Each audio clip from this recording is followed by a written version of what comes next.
Amém. Meus queridos irmãos e irmãs, boa noite. Que a graça e a paz do nosso Senhor e Salvador Jesus Cristo seja derramada sobre a sua vida em nome de Jesus. Amém? Que a bênção do Senhor repouse sobre cada um de nós. Quero convidar você a abrir a sua Bíblia comigo em Lucas capítulo 18, versículos 9 a 14, a leitura que faremos da palavra do nosso Deus e Pai. Evangelho de Lucas capítulo 18, versículos 9 a 14. Já ouviu falar da parábola de Jesus, fariseu e o publicano? Já ouviu falar? Parábola de Jesus, o fariseu e o publicano. Aí perguntaram para o fulano disse assim: ei, parábola de Jesus, do fariseu e do publicano, quem é você nessa parábola? Aí ele respondeu: Jesus. É isso aí, autoestima é outra história. Autoestima é outro negócio. Parábola do fariseu e do publicano, dentro da nossa série. Você está vendo o que eu estou vendo? Versículo 9, até o versículo 14. Por gentileza, leia comigo. Propôs também esta parábola a alguns que confiavam em si mesmos por se considerarem justos e desprezavam os outros. 2 homens subiram ao templo com o propósito de orar. Um, fariseu, e o outro, publicano. O fariseu, posto em pé, orava de si para si mesmo desta forma: ó Deus, graças te dou, porque não sou como os demais homens, roubadores, injustos e adúlteros, nem ainda como este publicano. Jejuo 2 vezes por semana e dou dízimo de tudo quanto ganho. O publicano, estando em pé, longe, não ousava nem ainda levantar os olhos ao céu, mas batia no peito, dizendo: ó Deus, sê propício a mim, pecador. Digo-vos que este desceu justificado para a sua casa, e não aquele, porque todo o que se exalta, ele será humilhado, mas o que se humilha será exaltado. É assim que nos ensina a palavra do Senhor. Voltando os nossos olhos para o texto bíblico, dentro da nossa perspectiva de sempre analisar o que diz a palavra de Deus, eu queria retomar aqui o nosso olhar para os versículos 9 até o versículo 12, que é até a fala desse chamado aqui no texto por Jesus de fariseu, que você sabe é uma liderança religiosa importante para o contexto judaico, diria que seria aquela elite religiosa de Israel. Os fariseus representam uma força não apenas religiosa, mas política e econômica bastante importante dentro de todo o Novo Testamento, vocês já sabem disso. Mas eu queria trazer à nossa mente uma questão que o texto nos apresenta. O desejo de falar bem de si, o desejo de falar bem de si mesmo, não é algo novo, como a gente pode ver aqui no texto bíblico. Essa é uma característica da humanidade que revela uma sequela do nosso distanciamento de Deus. Uma das sequelas do nosso relacionamento com Deus, da nossa distância, do nosso afastamento desse nosso relacionamento com o Senhor, se caracteriza com esse desejo de falar bem da gente, dessa dificuldade de assimilar os nossos erros, problemas. Isso é resultado, é uma sequela, é consequência do nosso distanciamento de Deus, do nosso afastamento dele. Observe na parábola de Jesus que a fala do fariseu, ela é comparativa. E ela é comparativa com a óbvia intenção de parecer melhor a partir do pior do outro. A estratégia, a intenção, a movimentação dele é em comparar, estabelecer essa comparação com a óbvia intenção de parecer melhor a partir do pior do outro. E seja o outro quem for. Não importa quem seja o outro, o que ele tenha feito, o que importa aqui é que se para parecer melhor do que o outro, se eu precisar humilhar o outro e destruir o outro, está ótimo, está valendo. Está valendo porque a intenção é essa, está valendo porque a necessidade é essa, está valendo porque essa é uma sequela que acompanha aquele que está afastado, está longe de Deus. aquele que precisa se exaltar para humilhar o outro, aquele que precisa parecer melhor do que o outro, aquele que precisa desconstruir o outro para parecer melhor. E veja que eu disse que isso não é uma coisa nova, já vem dos tempos bíblicos. E ao dizer isso, eu estou dizendo que esta é uma marca, é uma característica também do nosso tempo e também da nossa cultura. Perceba que na ótica do fariseu, o verbo rotular é conjugado sem moderação. Rotula mesmo. Não tem brincadeira com ele, não. E aí é curioso porque se esquece de que qualquer pessoa, qualquer um de nós, qualquer pessoa que a gente conheça, que tenha feito alguma coisa errada, uma vez na vida, ou muitas coisas erradas, ninguém é só isso. Ninguém é só aquilo que foi feito. Ninguém é só essa etapa da nossa história. Ninguém pode ser rotulado por uma etapa da sua vida, um momento da sua história, como se fosse apenas aquilo. Nenhum de nós tem o direito de levantar a mão e apontar o dedo para alguém e dizer que esse alguém é isso. Já relatei. Um pastor querido, numa aula, ele começou a pregação sobre Pedro e o período que Pedro negou a Jesus com a seguinte pergunta: você já fez alguma coisa da qual você se arrepende amargamente? E a pergunta que ele fez me conectou com Pedro, porque eu, como alguns, não todos, mas alguns, nós pegamos aquela experiência de Pedro e queremos marcar Pedro, carimbar, rotular. Só que quando ele fez a pergunta, eu me conectei com Pedro e pensei, meu Deus do céu, já fiz coisas que eu me arrependo amargamente. Eu não sou melhor, você não é melhor, nenhum de nós é melhor do que ninguém. Quando nós agimos assim, nós estamos agindo como alguém que esse texto chama, que Jesus nos traz e que associa a figura de uma liderança religiosa, que não tem compromisso com Deus, tem compromisso com Ele mesmo, consigo mesmo. Esse tipo de compromisso onde há uma autoexaltação, há necessidade de falar bem de si mesmo, de se promover, e nesse processo de autopromoção há uma destruição do outro. O que há de cristianismo nisso? Esse olhar é seletivo, à medida que se apresenta com uma ousada análise do outro e uma tímida autoanálise. Para o outro, profunda análise, detalhada. Para mim, rasa, rápida, superficial autoanálise. Você está entendendo? Esse olhar que aqui acontece, ele expõe alguns prazeres tenebrosos do ser humano. Resultado do nosso distanciamento de Deus, sequela do pecado.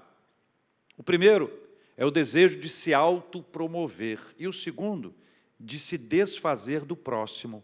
Está no texto. É uma realidade dos tempos de Jesus. Não é um problema cultural, no sentido de que é daquele tempo ou deste tempo, é um problema do pecado, que deixa na gente esse tipo de questão que a gente deve trazer sempre para todas as áreas da nossa vida. O desejo de se autopromover e o desejo de se desfazer do próximo. E esse problema, ou estes problemas, eles ganham maior complexidade ao longo do tempo, e neste tempo por conta das redes sociais. Desejo de se autopromover e de se desfazer do outro, de desconstruir o outro. Tem um livro muito interessante, chamado Sociedade da Transparência, de autoria de um filósofo germano-coreano, cujo nome é Byung-Chul Han. Que pronúncia! Ele aborda alguns tópicos interessantes sobre este tempo. Mas veja como nós temos assuntos conectados. Ele fala que a sociedade da transparência é a substituição de uma sociedade que consegue distinguir entre o eu e o outro, porque reconhece limites e limiares por uma sociedade sem lacunas e sem vazios. Ele olha a sociedade hoje e diz que esse é o inferno do igual. Diz mais, que nessa sociedade, a singularidade é suprimida. onde se exige que o outro seja como eu, que pense como eu penso, que goste das coisas que eu gosto, e tem mecanismos para isso. E nesse processo ele diz que o veredito geral da sociedade é a curtida, é o like, são as visualizações. E esta sociedade da transparência apresenta ainda uma questão muito complicada. Tudo tem que ser para agora. Então, a questão do imediatismo, ele ganhou uma velocidade ainda mais intensa nesse tempo. E aquilo que é veloz, aquilo que é ágil, aquilo que tem que ser para agora ou para ontem, nos impede de pensar. E nós passamos a perder a capacidade de refletir, de nos aprofundar, de analisar uma questão. Tudo tem que ser imediato, isso nos afasta da reflexão. E quando acontece de ser contrariado, tem dois instrumentos fáceis que ele aponta. O primeiro é bloquear, o segundo é ser excluído. E nesse contexto, a exposição pessoal ganhou dimensão absurda. E as pessoas passam a fazer publicidade de si mesmas. E a foto ou vídeo, a imagem, passa a ser o capital da atenção. O capital da atenção é a maneira como nós cativamos as pessoas.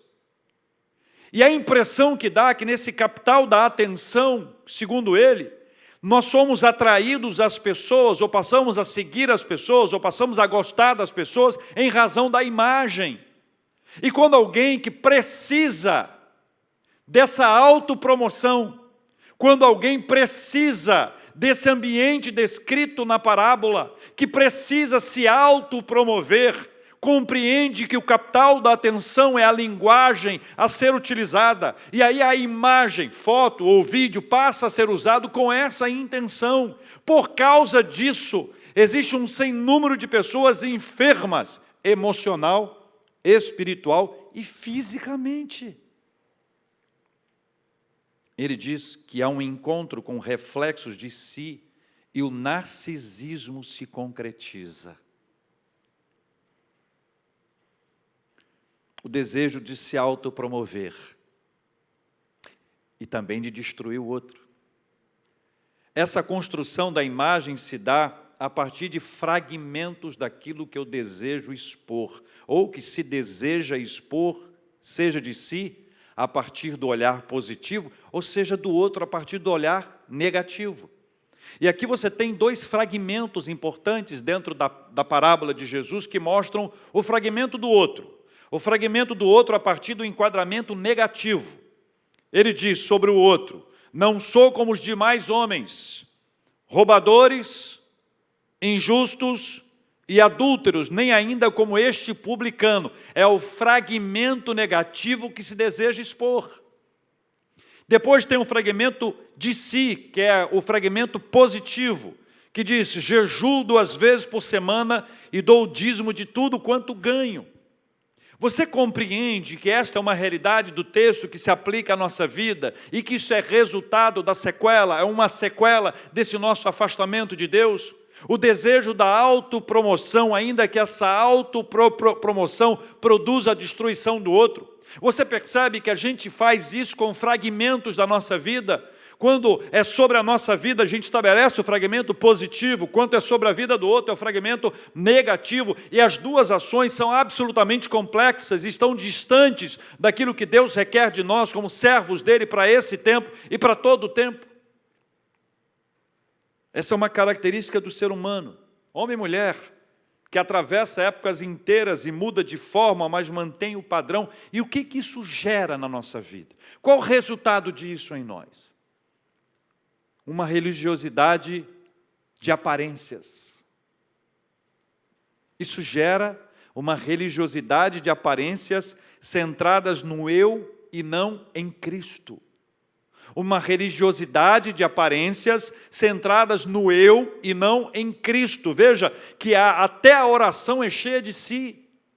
Jesus, ao contar a parábola, ele diz para que público é. Ele fala, olha, o fariseu posto em pé orava de si para si mesmo. A história é tão complicada que essa religiosidade de aparências, ela é centrada no eu e não em Cristo. Essa religiosidade de aparências em nada se aproxima, se associa à nossa espiritualidade sadia, equilibrada, cristocêntrica. Uma segunda consequência é a ilusão de uma correção espiritual centrada na obra humana e não na obra de Cristo. A ilusão de uma correção espiritual centrada na obra humana e não na obra de Cristo. Sabe o que isso significa? Olha, eu não faço isso, eu não faço aquilo, eu não faço aquilo outro. Eu faço isso, eu faço aquilo outro, centrada no eu, centrada no que eu faço, centrada na minha obra, centrada no meu esforço, no meu empenho, na minha dedicação, centrada naquilo que eu abro mão, em hipótese alguma. Eu nunca matei, eu nunca roubei. Já ouviu essa frase alguma vez na sua vida? Eu nunca matei, eu nunca roubei, eu nunca colei. Centrada na obra humana, como se a obra humana fosse suficiente. Centrada na obra humana, como se ela fosse suficiente para trazer para nós a experiência extraordinária do nosso quebrantamento espiritual, do nosso desenvolvimento espiritual. Esse é um problema que o texto nos apresenta. Uma terceira consequência desse tipo de ação é o padrão do fariseu do texto bíblico. É daquele que nega a centralidade de Cristo, que se apoia em si, em suas obras, na expectativa de se sentir bem, ao parecer melhor do que os outros. É um terceiro problema, uma terceira consequência, é o padrão do fariseu, centrado em si mesmo, fundamentado em suas obras. Isso dá a ele uma sensação de bem-estar espiritual, de superioridade espiritual. E este é um terceiro e gravíssimo problema que esse texto nos traz. Essa sensação, ela chega e vai embora rapidamente, sabe por quê? Superficial. Vou fazer um parênteses aqui. A gente se envolve numa determinada obra. E a sensação boa que dá a gente fazer aquela obra, é boa a sensação, que pode nos dar até a falsa impressão, que é esse padrão do fariseu, de que nós estamos muito bem espiritualmente, de que nós estamos muito bem, só que isso passa, porque isso não está centrado em Jesus, não está centrado na obra de Jesus, mas está centrado em mim, na obra que eu faço. Então isso tudo passa, isso é superficial. Quando nós temos a nossa vida centrada em Jesus, centrada na obra de Jesus, o padrão não somos nós, o padrão é a palavra. Nós somos absolutamente dependentes de Cristo, precisamos buscar a sua presença não para nos sentirmos melhor. Não é uma sensação que vem, que vai, mas é uma experiência profunda, real, é racional, é emocional, atua em toda a nossa vida e nos dá a mais absoluta convicção de que nós somos do Senhor, que nós estamos aqui para a glória dEle, o padrão é Ele e nós vamos caminhando na presença dEle. Amém, meus irmãos? Vocês estão vendo o que eu estou vendo? O que faz o Evangelho de Jesus na nossa vida então? Dada a dificuldade, o problema que aqui está, o que o Evangelho de Jesus faz na nossa vida? Ele nos permite ver que nós somos pecadores, mas nos apresenta o poder de Cristo para perdoar pecados e fazer de nós novas criaturas.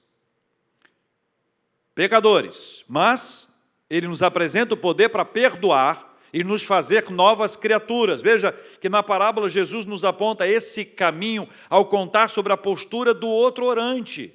O versículo 13, o publicano, estando de pé, longe, não ousava nem ainda levantar os olhos ao céu, mas batia no peito dizendo: ó Deus, sê propício a mim, pecador. Quem se percebe pecador, não elabora um discurso de superioridade espiritual, especialmente a partir do enfraquecimento do outro, mas a si mesmo reconhece totalmente perdido e dependente da intervenção de Jesus.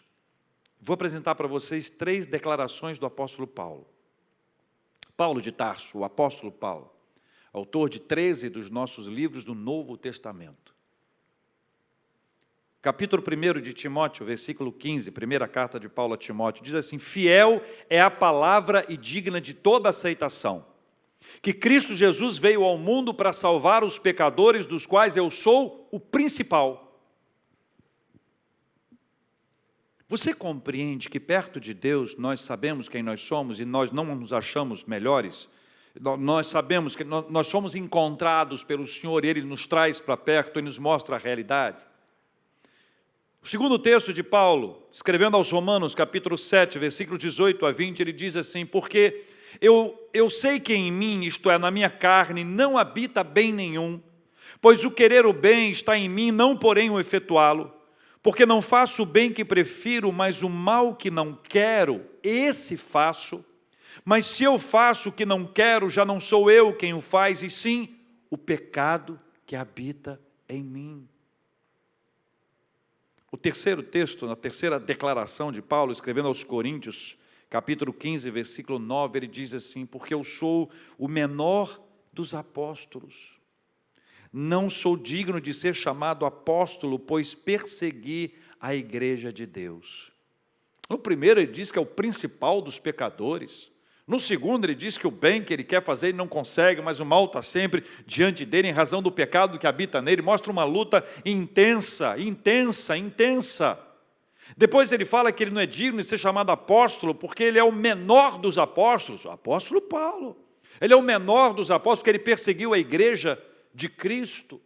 Você compreende que quando nós estamos diante do Senhor, nós reconhecemos quem nós somos e que nós precisamos desesperadamente de uma ação perdoadora de Deus, que nós dependemos dele e não da nossa obra, e não do nosso eu, porque nós não estamos centrados em nós, mas nós estamos centrados em Cristo, e aquele que está centrado em Cristo, aquele que quer ter uma vida cristocêntrica, aquele que está centrado no Evangelho, reconhece isso tudo e luta contra essa tendência que o texto bíblico nos faz e nos mostra, dessa sequela que é resultado do nosso afastamento de Deus, que é de nos autopromovermos e de, em alguns casos, destruirmos o outro. Que essa que é uma característica, não é desse tempo, mas nesse tempo ganhou velocidade, ganhou um pouco mais de divulgação de espaço a partir das redes sociais, que essa é uma questão espiritual que se reflete emocional e fisicamente.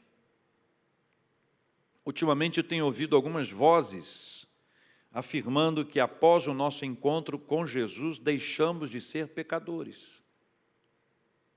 Eu já ouvi isso várias vezes, várias vozes. Essa ideia perde sustentação ao ser confrontada com a Bíblia. E essas 3 declarações de Paulo, que eu li aqui agora há pouco, nos ajudam a entender que o pecado vai nos atormentar até o último dia da nossa vida, até o último instante. Todavia, pela graça de Deus, o Espírito Santo nos convida à santificação. O Espírito nos santifica. Sem a santificação, ninguém verá o Senhor. Sede santos, porque eu sou santo. A Bíblia nos traz diversos textos que nos levam à santificação. A teologia nos ajuda a entender que a santificação é um processo na nossa vida, que acontece ao longo de toda a nossa história, que tem a ação do Espírito Santo, que nos convence do pecado, da justiça e do juízo, e também tem o nosso empenho, o nosso esforço. O nosso esforço sem a ação do Espírito Santo gera vaidade. O nosso esforço sem a ação do Espírito Santo gera vaidade. É o cúmulo do absurdo alguém se sentir mais espiritual que o outro. Ora, meus irmãos, se alguém se sente mais espiritual que o outro, ele pode ser tudo menos espiritual.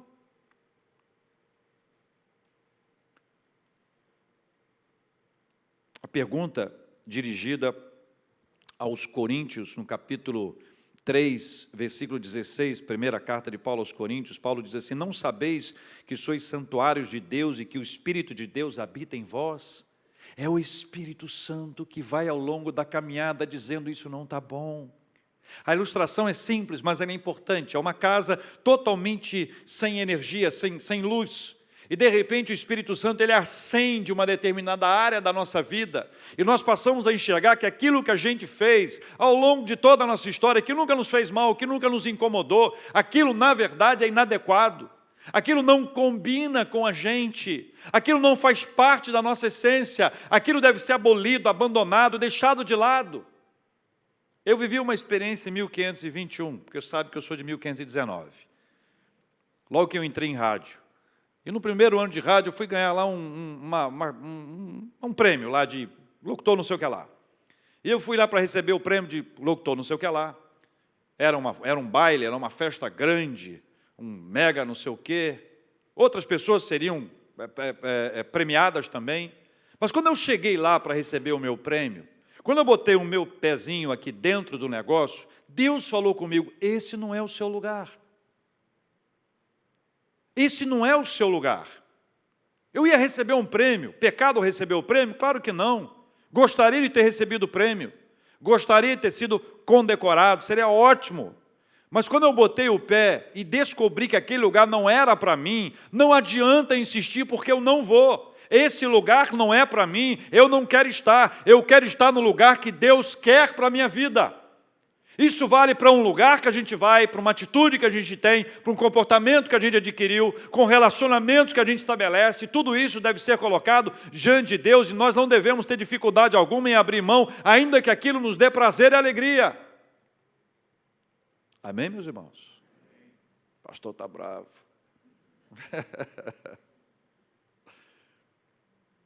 Uma vez eu fiz uma ação evangelística num show. E a gente botava uma faixa, que para as pessoas que entravam para o show, elas liam aquela faixa. A gente entregava folhetos na porta, para as pessoas que estavam indo para o show, para elas lerem os folhetos e serem evangelizadas. A gente entrava na fila, uma fila enorme para as pessoas entrarem, a gente entrava no último lugar da fila e ia evangelizando até a pessoa entrar. O nosso objetivo era que ela desistisse. Às vezes a pessoa desistia, às vezes não. A gente ia aproveitar, e fizemos aí. Aí teve um show de um cantor famosíssimo nos anos 80. Famosíssimo nos anos 80, um cantor romântico, pop, muito interessante. E aí nós botamos a faixa na entrada. A faixa dizia, se a sua alegria acabar no fim da noite, experimente Jesus, alegria por toda a vida. Isso eu lendo, né? Eu fico imaginando a pessoa lendo assim, toda a vida. E naquele show, nós colocamos uma faixa dentro do ginásio, porque nos deram essa autorização, com o nome do artista. Fulano de tal, deixe Jesus ser o Senhor da sua vida. O nome dele, fulano de tal, deixe Jesus ser o Senhor da sua vida. E botamos, enquanto ele estava passando o som à tarde, botamos lá a faixa, ele leu, a intenção era que ele lesse. Eu já tinha programa de rádio naquela época. No outro dia, liga para mim uma ouvinte, tudo entrando no ar, ao vivo, clima, aquele clima, ao vivo, emoção. Entrou no ar e disse, J, eu queria contar um testemunho. Já vem coisa, sabe que tudo pode acontecer ao vivo, né, gente? A favor e contra, né? Conta aí. A minha irmã estava afastada do Evangelho e ontem ela foi a um show do fulano de tal. E ela entrou no ginásio e tinha uma faixa com o nome dela, dizendo, fulana de tal, deixe Jesus ser o Senhor da sua vida. Eu não sou de contrariar muitas pessoas, mas eu sei que não era o nome dela que estava lá.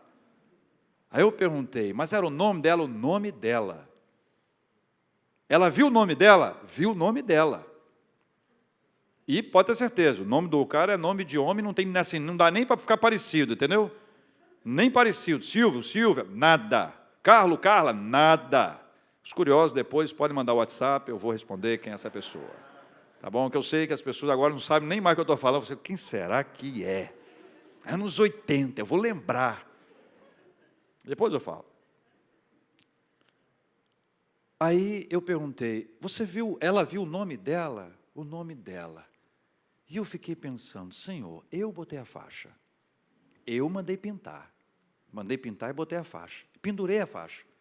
A faixa é o nome do artista. E estava lá, a faixa era aqui. A menina entrou para o show. E quando ela entrou e viu o nome dela, sabe o que ela fez? Voltou para casa. Chegou em casa contando para a irmã. Me reencontrei com Jesus. Olha só. Aonde? No show do fulano e tal. Me encontrei com Jesus. E a irmã ligou para a rádio para contar para toda a cidade o que Jesus fez na vida da irmã dela. Ela leu o nome dela na faixa que não tinha o nome dela. Não me peça explicação, essas coisas de Deus eu não sei explicar. Eu coloco na conta do Senhor, a glória é dele, a honra é dele, a explicação também é dele. Fique à vontade em relação a isso. Mas o grande ponto é que existem coisas que nós devemos pensar se convém ou se não convém. Sabe quem nos mostra? O Espírito Santo de Deus, a sua palavra. Não espere de uma igreja presbiteriana um conjunto de regras, pode, não pode. Pastor, pode isso? Não me pergunte essas coisas. Nós precisamos ler a Bíblia, estudar a palavra do Senhor, é o Espírito Santo que nos mostra. O publicano chega e faz uma declaração impressionante. Ó Deus, sê propício a mim, pecador. Essa deve ser a nossa fala. Quando nós começarmos a nos sentirmos superiores, melhores, mais fortes, mais poderosos do que qualquer pessoa, essa deve ser a nossa oração. Ó Deus, sê propício a mim, pecador, e todos os dias buscar a confissão de pecados segundo a ação do Espírito Santo de Deus. A conclusão da parábola de Jesus é um bálsamo para nós. Versículo 14, veja aí. Jesus diz: digo-vos que este desceu justificado para a sua casa, e não aquele. Porque todo o que se exalta será humilhado, mas o que se humilha será exaltado. Duas pessoas foram ao templo. Duas pessoas foram ao templo e duas pessoas oraram. Um voltou para casa justificado, outro voltou igual ou pior do que foi. Justificado. O pastor presbiteriano Tim Keller tem uma frase curiosa sobre esse assunto. Ele diz assim: justificação significa nossa justiça declarada diante de Deus, tornada possível pela morte e a ressurreição de Cristo por nós. Mais uma vez, a ideia que não está centrada no ser humano, também não está centrada nas nossas obras, está centrada em Cristo. Somente Ele pode nos justificar, somente Ele pode perdoar os nossos pecados e nos absolver, somente Ele. John Stott, importante ministro de Deus, explica: justificação é um termo legal ou jurídico extraído da linguagem forense. O contrário de justificação é condenação. Os dois são um decreto de um juiz, onde se declara o julgado como culpado ou inocente do crime cometido. Dentro do contexto cristão, eles são vereditos escatológicos alternativos que Deus, como juiz, poderá anunciar no dia do juízo. Portanto, quando Deus justifica os pecadores, diz John Stott, quando Deus justifica os pecadores hoje, está, na verdade, antecipando o seu próprio julgamento, isto é, trazendo até o presente o que de fato faz parte dos últimos dias. Concluímos, então, que a justificação não é um processo, mas um ato declaratório de Deus. Acontece fora de nós e não em nós. É instantâneo e não gradual. É a ação de Deus em declarar judicialmente que a situação de determinada pessoa está em harmonia com as demandas da lei. Noutras palavras, é ser plenamente absolvido do crime cometido, como se nunca o tivesse feito. Assim saiu de lá o publicano, o pecador, justificado. O contrário seria condenado. Duas pessoas foram ao templo, duas pessoas foram ao templo orar. Um saiu do mesmo jeito, outro que entrou condenado, saiu absolvido pela graça maravilhosa do nosso Deus. Esse é o Evangelho de Jesus. Não é centrado no ser humano. Não é centrado nas nossas obras, é centrado em Jesus e na obra de Jesus. Amém, meus irmãos? Vocês estão vendo o que eu estou vendo? O publicano voltou para casa justificado, absolvido, perdoado, em paz com Deus. E aqui Jesus fala sobre humilhar e exaltar. Ele se humilhou diante do Senhor e vivenciou o que nos conta Pedro, na sua epístola, capítulo 5, versículo 6, humilhai-vos, portanto, sob a poderosa mão de Deus, para que Ele, em tempo oportuno, vos exalte. Essa é a descrição da palavra do Senhor. A nossa postura diante de Deus é de humilhação e não de autoexaltação. Voltamos ao começo. Toda a nossa vida tem essa luta, essa batalha bastante intensa dessa autopromoção. É uma característica do nosso tempo. É uma sequela desse nosso distanciamento de Deus. Como resultado disso, as pessoas passam a ganhar uma necessidade de se autopromover. Há uma necessidade de dizer o que a gente faz. Há uma necessidade de dizer o que eu tenho. Há uma necessidade de parecer melhor do que os outros. Há uma necessidade que vai sendo criada pelo pecado na nossa vida. Esse tipo de sequela, ele se ampliou por meio das redes sociais, onde esse processo de capital da atenção, que é a nossa imagem, seja foto, seja vídeo, aquilo que a gente faz, aquilo que a gente escreve, ganha visibilidade. Ganhar visibilidade e likes, e curtidas, e visualizações, se torna um veredito que está indo bem. Então, se alguém tem centenas, milhares, milhões de seguidores, significa que está fazendo a coisa certa. E alguém diz, o que eu posso fazer para ter isso? E passa a observar. E nós temos os especialistas que dizem, olha, para dar certo nas redes tem que ter isso e aquilo. E todo o processo envolve autopromoção. Autopromoção. Autopromoção. A gente não percebe, mas isso influencia a nossa vida espiritual. E é um reflexo dela. Por isso, nós devemos ter cuidado. Aquele que se exalta será humilhado. E aquele que se humilha será exaltado. E aquele que se humilha para ser exaltado, vai ser exaltado ou não? O que você acha? Nós vamos orar juntos agora. E vamos pedir ao Senhor que nos dê direção, que nos mostre o caminho pelo qual nós devemos andar. Porque se esse é um processo que aqui está, e se a Bíblia nos declara essa realidade, que nós podemos ter acesso na palavra do Senhor, nós precisamos compreender o que diz a Bíblia, o que está acontecendo ao nosso redor, o quanto essa cultura nos influencia e o quanto nós precisamos aprender a viver uma vida centrada em Jesus e não em nós. Centrada na obra de Jesus e não nas nossas obras.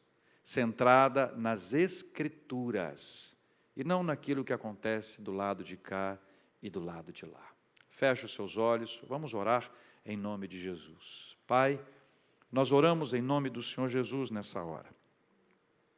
Apresentamos diante do Senhor o que nós somos, como nós estamos, as questões dos desejos, as intenções do nosso coração, diante dessa sociedade que nos empurra para a autopromoção e até, como vimos no texto bíblico, estabelecendo fragmentos daquilo que nós queremos expor.